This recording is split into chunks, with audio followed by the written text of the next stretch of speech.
And then it extends further into thoughts of duality, to experience and infer, to choose for its self-interest and selfishness, from its desires and emotions, identifications and attachments.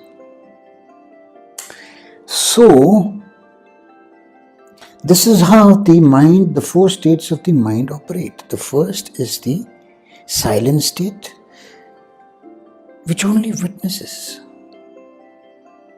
and provides the ability to the mind, if it is alert, to become aware and then conscious. And after that, the mind goes on auto mode, goes into subconscious. So it's into subconscious level of its brain. So it's very necessary to understand the mind in order for me to answer what is the soul. Okay, in short, it's the fourth state of the mind. Does it exist? Yes, it does exist, but not independently. It is that divine state of the mind. It is that pure state of the mind. It is that silent state of the mind. The pure conscious state. Because later on, once the mind becomes conscious, it has to attach to duality. Mind functions in duality. Either this or that, divine or the devil, truth or lie, positive or negative, day or night. Mind can function only in dual, relating one to another. Why? In order to choose. Choose for what? For its self-interest, for its self-preservation, to what it desires emotionally, to what it identifies, to what it attaches to and clings to, that this is me and mine. Me and mine. So, the world that we see through the three states of cognition, through the senses, is based on beliefs. And it differs from one to another. Because the mind, after it has gone lower down into ego, into its me and mine, into its false self of the thinking mind, I. But you're not the mind, you're not the body. Mind is yours, thoughts are yours.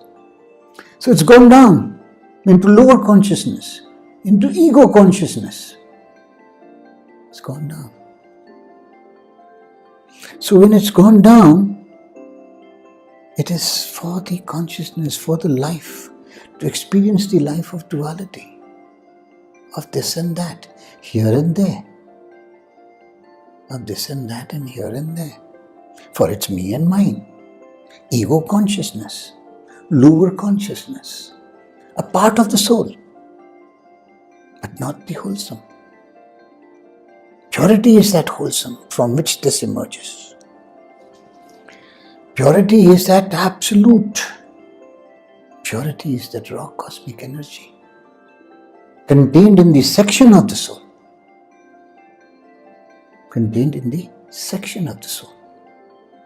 Super conscious section it is called. We have the conscious, the subconscious, the unconscious. Science does not talk about the super conscious section. It is still ignorant about the silent section, when no thoughts prevail. Now, we see a different world. Everybody sees a different world. In a family of 4 to 5, each one will see a different world of what that particular individual mind believes, and that's our uniqueness, that's our individuality, that's our self-consciousness. That's our self-consciousness, that's our ego consciousness, that's not our soul consciousness, that's not our pure consciousness of the mind. Consciousness is a construct of the mind because it has to attach to duality in order to be conscious about, for it to choose between this and that. That's what I've told earlier. So, consciousness emerges after the mind becomes aware. And where does it emerge from? From the mind. It attaches to duality. It is dual. Consciousness, even if it is pure, has a subject-object relationship with the universe. The personal and the transpersonal. Transpersonal is the cosmos. Personal is the human mind. So, the pure consciousness which we refer to as the soul or the fourth or the Turiya, in which the Turiya Titta is contained, is inconstant. It's like an antenna receiving and transmitting between one to another, between one to the cosmos, between one to every living creature. There's a telepathy. There's a transference. There's a transference. So that's what the mind is all about. It is phenomenal. It is phenomenal in which the noumenal meaning the raw, supreme, cosmic energy settles into the phenomenal mind, which is absolute, non-dual, because it does not participate into any of the functioning of the rest of the mind, the cognitive mind. It purely witnesses and checks the mind. It is extremely important for, if you allow me to use the word soul, for the soul, because it checks the mind. The moment you go beyond a certain limit, the pure consciousness, the fourth state of the mind, will subtly warn you, don't do it, you're crossing your limit. But then normally the other three sections are more powerful in the mind. Because of the desire and emotions being intense, they don't listen. But it will always warn whenever the mind exceeds a certain limit, not to do it. That's the witnessing consciousness. That's the intelligence. That's the supreme intelligence of the Parabrahman, the Paratma, the Parameshwar. Par means beyond of all beyond. That is the fourth section containing the fifth Turiya Titta in it. The Turiya Titta is not taken as the fifth state, should not be taken, because that is the raw cosmic energy which is independent from the mind. It has no connect to the mind. It just enters the mind only if the mind is alert to make it aware, and after that conscious. So we have to remember that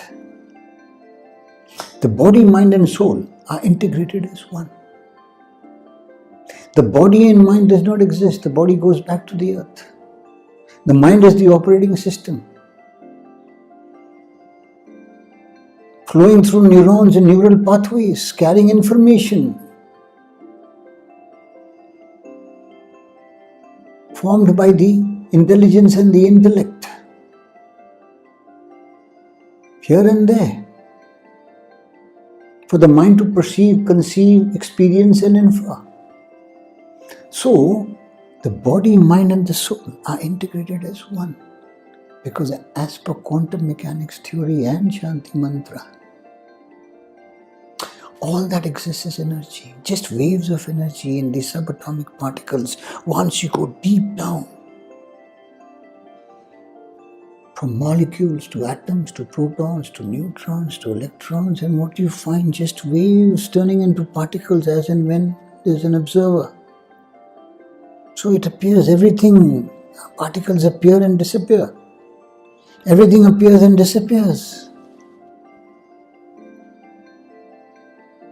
And what you perceive through your mechanical eyes or your senses, it's mechanical.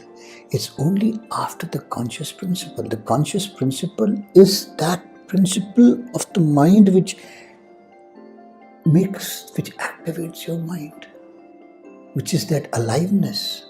Otherwise, the mind is like a log of wood. It has to awaken.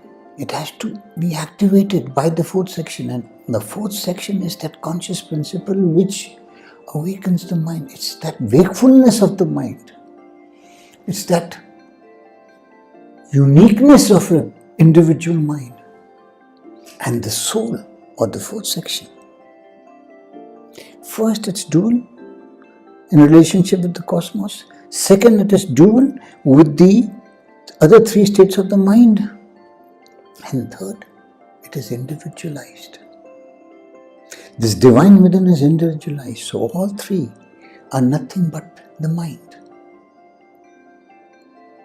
Nothing but the mind. Yes, the divine is there, but it is in the form of raw cosmic energy settled in the mind, because after all, there is something beyond the mind. Otherwise you would not say, or a scientist would not say, after working for many days and nights and years, and one fine day says, bingo, I've got it, eureka. In spontaneity, that's the cosmic energy. Finally giving in to the conviction and the determination of the scientist. That's what it is. Bingo. And spontaneously, in the present moment, the mind becomes aware. Otherwise, it becomes conscious from its past thoughts, from its past awareness. Thoughts are always of the past, projecting that into the future. Awareness is always in the present moment. It enters the mind in the present moment, not otherwise. So please remember,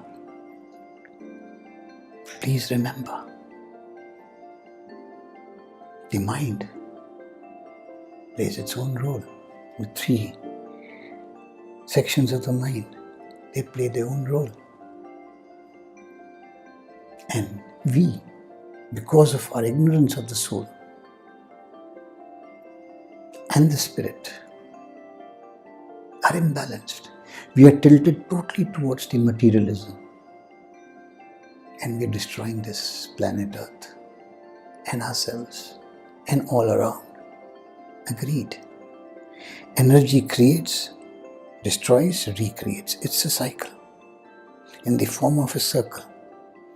That is why Shunya or zero is a circle. Shunya means zero. Zero is a circle. And that circle is of nothingness, because in the end, every form of energy, subset form of energy, emerging from the mother energy, has to destroy itself. Has to destroy itself to recreate. I take a piece of wood, cut it and destroy it to make something out of it. Again I cut it, make something out of it. Same is the case, say, for gold. I melt the gold, make a bangle, melt the gold, make a ring, melt the gold, make a bracelet. Things like that. The substance is the gold, but the appearance is a bangle, a bracelet, or a ring. They appear and disappear. Gold remains. Gold remains. Likewise, consciousness is there. And the body and mind goes. Your consciousness also, the operating system collapses. But the aware energy is that gold which remains, which is eternal, which goes back into the infinite universe to retain its eternity. And reincarnation, again, it's questionable. It's questionable. Yes, our genes do carry from one generation to another. In the case of birth and death, it's the transference of our characteristics going into the other from the genes. But from one life into another life, of the karmic bondage of mine entering into the karmic bondage of another, is a question. It's a question. It's for you. either to believe or not to believe. It's a matter purely of belief.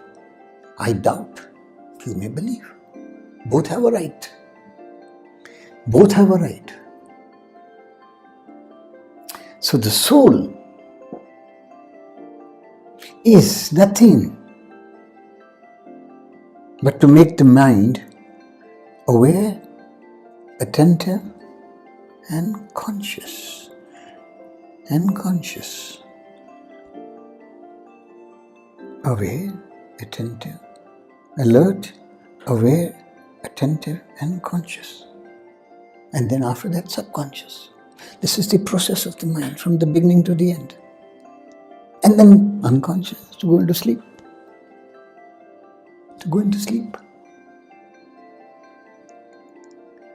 So, please remember that the divine is within you. Please do not look outside for that divine. That divine intelligence is that cosmic energy settled in your mind. Within the soul, which is a part of the mind. Thank you. Thank you for listening. Namaste.